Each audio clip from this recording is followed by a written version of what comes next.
আসবেন আপনি, আপনার দেশ আসেন না কেন, নাগরিকত্ব তো কারো যায়নি। নাগরিক 21 বছর প্রধানমন্ত্রী তো করেছেন, আপনি স্বেচ্ছায় চলে গেছেন, কেউ যেতে বলে নাই। অনেকেই হয়তো বা ভাবতে পারেন যে ভিডিওটা বোধহয় এতটুকুই না। ভাই, এতটুকু না, আপনাদের জন্য সামনে আরো অনেক গুরুত্বপূর্ণ একটা ইনফরমেশন আছে। এই ভিডিওটি অত্যন্ত স্পেশাল। যারা নাকি আওয়ামী লীগ পন্থী আছেন, যারা নাকি স্বাধীনতাকে বিশ্বাস করেন, যারা নাকি 71কে বিশ্বাস করেন, তাদের উদ্দেশ্যে এই ভিডিওটি অত্যন্ত স্পেশাল। বিশেষভাবে যারা নাকি আওয়ামী লীগের বিরোধিতা করেন, তাদের জন্য এক ধাপ বেশি স্পেশাল। আচ্ছা, অনেক হয়েছে, আসুন বাকি বক্তব্যটা আপনাদেরকে শোনাই। স্বেচ্ছায় গেছেন, আপনি ভালো থাকেন, আবার আসেন। আমরা সবাই আপনাকে শ্রদ্ধা করি না, অশ্রদ্ধা করছি না। আওয়ামী লীগ একটি বড় রাজনৈতিক দল, প্রচুর ভালো ভালো নেতা আছে। আমি এখনই আপনাকে নাম বলতে পারি কার ভালো নেতা।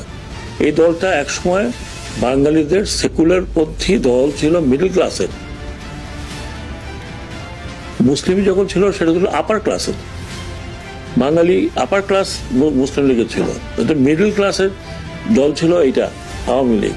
যে জন্য আপনি দেখবেন যে মিডল ক্লাস তৎকালীন ইন্টেলেকচুয়াল যারা ইউনিভার্সিটির এখানের ওখানে, তারা এখনো আছে।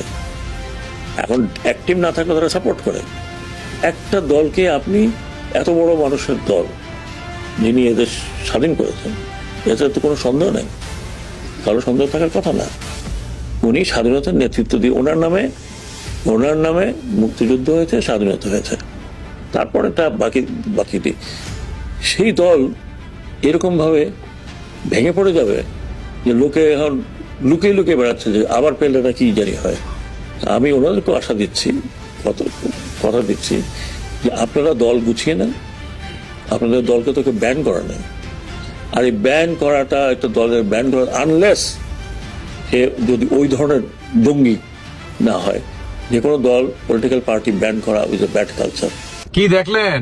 হ্যাঁ, মানে যারা নাকি আওয়ামী লীগকে বর্তমান পুনরায় আপনার সমন্বয়ক সার্জিস আর হচ্ছে হাসনাত, এরা আওয়ামী লীগকে নিষিদ্ধ করতে যাচ্ছে এবং শেখ হাসিনাকে বাংলাদেশে এনে আপনার ফাঁসির মুখোমুখি করবে এবং তাকে ফাঁসির কাঠগড়ায় যেই পর্যন্ত দাঁড় না করাতে পারবে সেই পর্যন্ত আওয়ামী লীগকে প্রতিষ্ঠিত করতে দিবে না।